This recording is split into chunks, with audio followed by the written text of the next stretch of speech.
Hi friends, இன்றைக்கி நம்ம சிறகடிக்க ஆசை சீரியலோட ப்ரொமோ தான் பார்க்க போகிறோம்.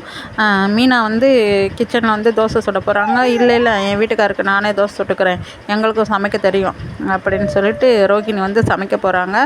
அப்போ வந்து சரி வாங்க, முத்து வந்து கூப்பிட்றாங்க, வாமா நம்ம போய் சாப்பிட்ருவோம் அப்படி வாங்கிட்டு வந்த சாப்பாடை முத்துவும் அவங்க மீனாவும் அவங்க அப்பாவும் சாப்பிட்றாங்க. அப்போ வந்து கிச்சனுக்கு வராங்க பால் காய வைக்கலான்னு சொல்லிட்டு.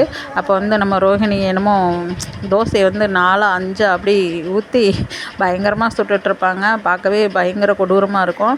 அங்கே வந்து ரோஹிணியோட மாமியாரும் மனோஜும் தட்டை வச்சு தட்டிகிட்டே இருப்பாங்க. பசிக்குது, வேகமாக சுட்டு கொண்டு வா அப்படின்னு சொல்லிட்டு. தோசை கொண்டு வர சொன்னால் மினி தோசைனாலும் அது ரவுண்டாக இருக்குமே, இது பார்த்தா அவ்வளோ கேவலமாக இருக்குது, ஏன் ரோஹிணி ஒரு தோசை கூட உனக்கு சுட தெரியாதா அப்படின்னு சொல்லிட்டு மாமியார் வந்து சத்தம் போடுறாங்க.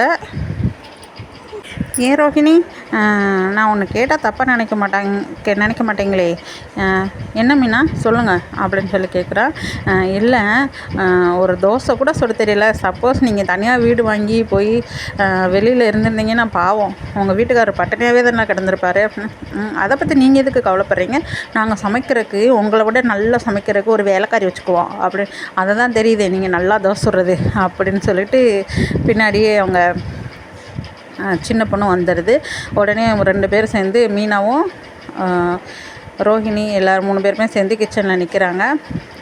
அவங்க இந்த காஃபி போட சொன்னால் கஷாயம் மாதிரி போட்டு கொடுக்குறாங்க, கலாய்க்கிறாங்க 2 பேருமே.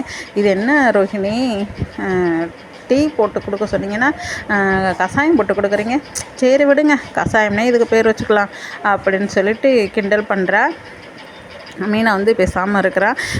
உங்களுக்கு அவங்க 2 பேர்த்துக்கும் என்னை பார்த்தா கேலி கிண்டலாக தெரியுதில்ல அப்படின்னுமே, அப்படிலாம் இல்லை, ஒரு தோசை சுடுறதுக்கு அடுப்பை ஸ்லிம்மாக வச்சு சுடணும் அப்படின்னு கூட உங்களுக்கு தெரிய மாட்டேங்குதே அப்படின்னு சொல்லிட்டு மீனா வந்து சொல்கிறாங்க. அதெல்லாம் எங்களுக்கு தெரியும், நீங்கள் போங்க அப்படின்னு சொல்லிட்டு சொல்லவட்டியும், மீனா இன்னொரு டவுட்டு நான் கேட்டால் கோச்சிக்கிறாதீங்க, கேளு அப்படின்னா, இல்லை சிட்டி உங்களுக்கு தெரியுமா அப்படின்ட்டையும், எந்த சிட்டி, அதெல்லாம் எனக்கு ஒன்றும் தெரியாது, என்ன விஷயம் அப்படின்னு.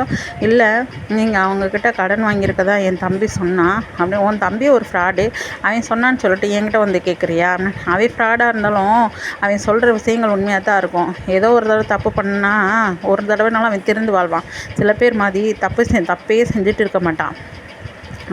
நீங்கள் அவங்கக்கிட்ட கடை வாங்கியிருக்கிறீங்களா இல்லையான்னு தானே கேட்டேன். ஆமான்னு சொல்ல வேண்டியது தானே, இல்லைன்னு சொல்ல வேண்டியது தானே. அதை விட்டுட்டு அவன் ஃப்ராடு இவன் ஃப்ராடுன்னு சொல்லிட்டு அவங்க மேலே ஏன் கம்ப்ளைண்ட் பண்ணுறீங்க.